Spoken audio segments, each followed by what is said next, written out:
Mary espoused to Saint Joseph. Joseph was the third of 6 brothers. His parents dwelt in a large mansion outside of Bethlehem. It was the ancient birthplace of David, but in Joseph's time only the principal walls were in existence. His father's name was Jacob. In front of the house was a large courtyard, or garden. In it was a stone spring house built over a spring whose waters gushed forth out of faucets, each of which represented some animal's head. The garden was enclosed by walls and surrounded by covered walks of trees and shrubbery. The lower story of the dwelling had a door, but no windows. In the upper story there were circular openings, over which ran around the whole top of the house a broad gallery with 4 little pavilions capped by cupolas. From these cupolas, a view far into the surrounding country was afforded. David's palace in Jerusalem was provided with similar towers and cupolas. It was out of one of them that he saw Bethsabe. Above the center of the flat roof arose another smaller story, likewise crowned by tower and cupola. Joseph and his brothers occupied that last story with an aged Jew, their preceptor. The latter occupied the highest room in the story, while the brothers slept in one chamber, their sleeping places separated from one another by mats, which in the daytime were rolled up against the walls. I have seen them playing up there, each in his own separate space. They had toys shaped like animals, like little pugs. Their preceptor gave them all sorts of strange instructions that I could not understand. He laid sticks on the ground in various figures and stood the boys in them. The latter stepped into other figures which they had formed by rearranging the sticks. They laid sticks also in various positions, as if for measurement. I saw too the father and mother of the boys. They did not appear to trouble themselves much about their children, for they paid very little attention to them. They, the parents, appeared to me to be neither good nor bad. Joseph was perhaps 8 years old. He was very different from his brothers, very talented, and he learned quickly. But he was simple in his tastes, gentle, pious, and unambitious. The other boys used to play him all kinds of tricks and knock him around at will. They had little enclosed gardens, at whose entrance there stood on pillars covered images like swaddled infants. I often saw similar figures on the curtains of oratories, those of Anne and the Blessed Virgin, for instance. The only difference was that Mary's pitcher held in its arms a chalice above which something arose. In Joseph's parental home these images were like swathed infants with round faces environed by rays of light. There were many such pictures in Jerusalem, especially in the olden times, and also among the decorations of the temple. I have seen them in Egypt also. And among the idols that Rachel purloined from her father, were similar figures though smaller. Many of the Jews had swathed puppets like them lying in little chests and baskets. They were intended to represent the child Moses in his little basket, and the swathing signified the binding power of the law. When gazing at these figures, I used to think, the Jews honored the little image of the child Moses, but we have the images of the child Jesus. In the boys' little gardens grew bushes, small trees, and plants. I saw that his brothers often slyly trod down and tore up the plants in Joseph's little garden. They always treated him roughly, but he bore all patiently. Sometimes, when kneeling in prayer in the colonnade that ran around the courtyard, his face turned to the wall, his brothers would push him over. Once I saw one of them, when Joseph was thus praying, kick him in the back. But Joseph appeared not to notice it. The other repeated his blows, until at last Joseph fell to the ground. Then I saw that he had been absorbed in God. But he did not revenge himself. He merely turned away quietly and sought another secluded spot. Outside and adjoining the garden wall, were some small, low dwellings. In them dwelt 2 elderly, veiled females, as is often the case near the schools. They were servants. I saw them carrying water into the house. The domestic arrangements were similar to those of Joachim and Anne's house, the beds rolled up and wicker partitions before them. I often saw Joseph's brothers talking with the servant maids and helping them in their work. But Joseph never interchanged words with them. He was always very reserved. I think there were also some daughters in the family. Joseph's parents were not well satisfied with him. They would have wished him, on account of his talents, to fit himself for a position in the world. But he was too unworldly for such aims. He had no desire whatever to shine. He may have been about 12 years old when I often saw him beyond Bethlehem opposite the crib cave, praying with some very pious, old, Jewish women. They had an oratory hidden in a vault. I do not know whether these women were relatives of Joseph or not. I think that they were connected with Anne. Joseph often went to them in his troubles and shared their devotions. Sometimes he dwelt in their neighborhood with a master carpenter, to whom he lent a helping hand. The carpenter taught him his trade, and Joseph found his geometry of use. The hostility of his brothers at last went so far that, when 18, Joseph fled from his father's house by night. A friend, who lived outside of Bethlehem, had brought him clothes in which to make his escape. I saw him in Lina carrying on carpentry. He worked for his living in a very poor family. The man supported himself by making such rough wicker partitions as those Joseph knew how to put together.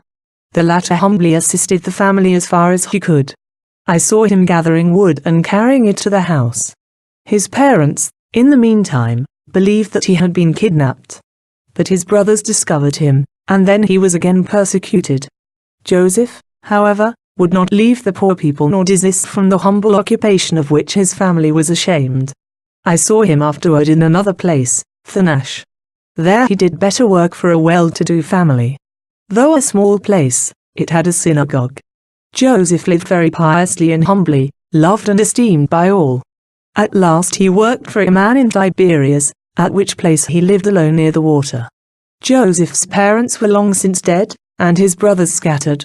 Only 2 of them still dwelt in Bethlehem. The paternal mansion had passed into other hands, and the whole family had rapidly declined. Joseph was deeply pious. He prayed much for the coming of the Messiah. I noticed, too, his great reserve in the presence of females. Shortly before his call to Jerusalem for his espousals with Mary, he entertained the idea of fitting up a more secluded oratory in his dwelling. But an angel appeared to him in prayer, and told him not to do it. That, as in ancient times, the patriarch Joseph became by God's appointment the administrator of the Egyptian granaries, so now to him was the granary of redemption to be wedded. In his humility Joseph could not comprehend the meaning of this, and so he betook himself to prayer. At last he was summoned to Jerusalem to be espoused to the Blessed Virgin.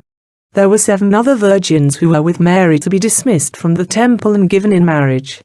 On this account Saint Anne went to Jerusalem to be with Mary, who grieved at the thought of leaving the temple. But she was told that she must be married. I saw one of the distinguished old priests, who was no longer able to walk, borne into the Holy of Holies. An incense offering was enkindled. The priest prayed sitting before a roll of writings, and in vision his hand was placed upon that verse in the prophet Isaiah in which it is written that there shall come forth a rod out of the root of Jesse, and a flower shall rise up out of his root. Thereupon I saw that all the unmarried men in the country of the house of David were summoned to the temple.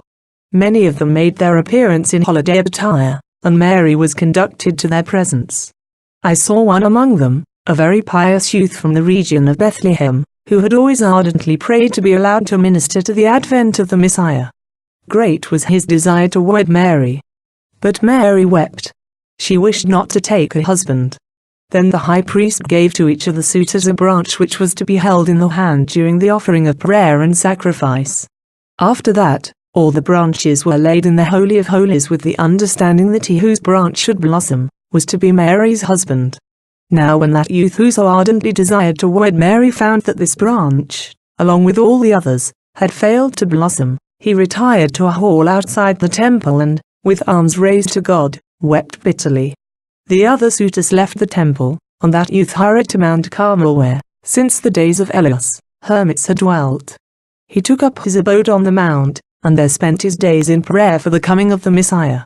I saw the priests, after this, hunting through different rolls of writing in their search for another descendant of the house of David, one that had not presented himself among the suitors for Mary's hand. And there they found that, among the 6 brothers of Bethlehem, one was unknown and ignored. They sought him out and so discovered Joseph's retreat, 6 miles from Jerusalem, near Samaria. It was a small place on a little river. There Joseph dwelt alone in a humble house near the water, and carried on the trade of a carpenter under another master. He was told to go up to the temple. He went, accordingly, arrayed in his best. A branch was given him. As he was about to lay it upon the altar, it blossomed on top into a white flower like a lily. At the same time I saw a light like the Holy Spirit hovering over him. He was then led to Mary, who was in her chamber, and she accepted him as her spouse. The espousals took place, I think, upon our 23rd of January. They were celebrated in Jerusalem, on Mount Zion in a house often used for such feasts. The 7 virgins that were to leave the temple with Mary had already departed. They were recalled to accompany Mary on her festal journey to Nazareth, where Anne had already prepared her little home. The marriage feast lasted 7 or 8 days. The women and the virgins, companions of Mary in the temple, were present, also many relatives of Joachim and Anne, and 2 daughters from Gopna. Many lambs were slaughtered and offered in sacrifice. I have had a clear vision of Mary in her bridal dress. She wore a colored, woolen underdress without sleeves, her arms encircled by white, woolen fillets. On the breast and as high as the neck, lay a white collar ornamented with jewels, pearls, etc. Then came a kind of gown open in front, wide like a mantle from top to bottom, and with flowing sleeves. This gown was blue, embroidered with large red, white, and yellow roses and green leaves, something like the ancient vestments worn at Mass. It fastened around the neck on the white collar, and the lower border was edged with fringes and tassels. Over this was a kind of scapular of white and gold flowered silk, set over the breast with pearls and shining stones. It lay upon the front opening of the dress, and reached to the edge of the same. It was about 1/2 an ell wide and was fringed with tassels and balls. A corresponding strip hung down the back, while shorter and narrower ones fell over the shoulders and arms. These lappets were caught under the arms from front to back with the gold cords, or delicate chains, with which the broad upper piece of the bodice was fastened, as also the breast piece that was placed over the upper body. By this arrangement, the flowered stuff of the dress was puffed out between the cords.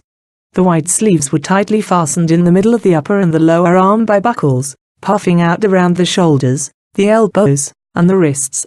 Over this costume fell a long sky blue mantle. It was fastened at the neck by an ornament, and over it was a white ruffle seemingly of feathers or silk dots. The mantle fell back from the shoulders, forming a large fold on the sides, and hung behind in a pointed train. It was embroidered around the edge in flowers of gold. Mary's hair was arranged with such skill as is difficult to describe.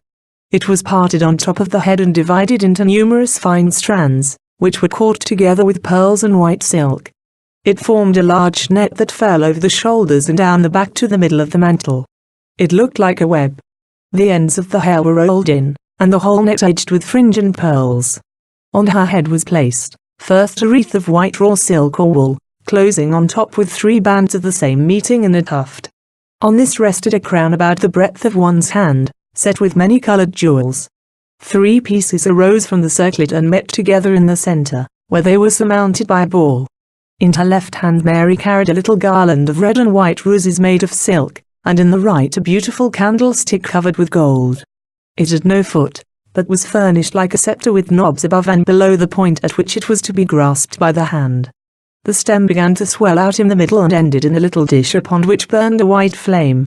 On her feet she wore heavy sandals about 2 fingers in thickness, under which, before and behind, was a support like a heel. They were green, and gave the foot the appearance of standing upon sods. 2 straps, white in gold, went over the foot and held them in their place. The virgins at the temple arranged Mary's skillfully woven hairnet. I saw them thus engaged. There were many busied with it, and the work went more swiftly than one could imagine.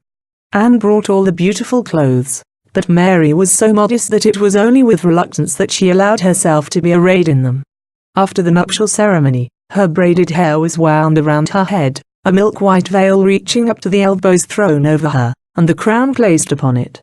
The Blessed Virgin had auburn hair, dark eyebrows, fine and arched, a very high forehead, large downcast eyes with long, dark lashes, a straight nose, delicate and rather long, a lovely mouth around which played the most noble expression, and a pointed chin. She was of medium height, and she moved very gently and gravely, looking very bashful in her rich attire. After the marriage feast, she wore another dress. It was striped and less magnificent than the one described. I have a scrap of it among my relics. This striped dress she wore at Cana and on other holy occasions. She wore her wedding suit once again in the temple. The very wealthy among the Jews changed their dress 3 or 4 times during the marriage feast. Mary in her magnificent apparel presented an appearance somewhat similar to the richly adorned women of a much later period, the Empress Helena, for instance, and even Kunigunde herself. The usual clothing of the Jewish women enveloped them closely, giving them an appearance of being wrapped up. But Mary's wedding dress was very different. It was something on the Roman style. Joseph wore a long, wide blue coat fastened from the breast down with loops and buttons. The white sleeves were laced at the sides, a broad cuff turned up at the wrist, the inside provided, as it were, with pockets. Around the neck was something like a brown collar, over which lay a kind of stole, and upon the breast hung 2 white bands. After the marriage, Joseph went to Bethlehem on some business, and Mary with 12 or 15 women and maidens went to Anne's house near Nazareth. They made the journey on foot. When Joseph returned, I saw at Anne's house a feast at which, besides the usual household, there were about 6 guests and several children present. Cups were on the table. The Blessed Virgin wore a mantle embroidered with red, white, and blue flowers. Her face was covered with a transparent veil over which was a black one. I afterwards saw Joseph and Mary in the house of Nazareth. Joseph had a separate apartment in the front of the house, a 3-cornered chamber this side of the kitchen. Both Mary and Joseph were timid and reserved in each other's presence. They were very quiet and prayerful. Once I saw Anne making preparations to go to Nazareth. Under her arm she carried a bundle that contained some things for Mary. To reach Nazareth, which lay in front of a hill, she had to go over a plain and through a grove.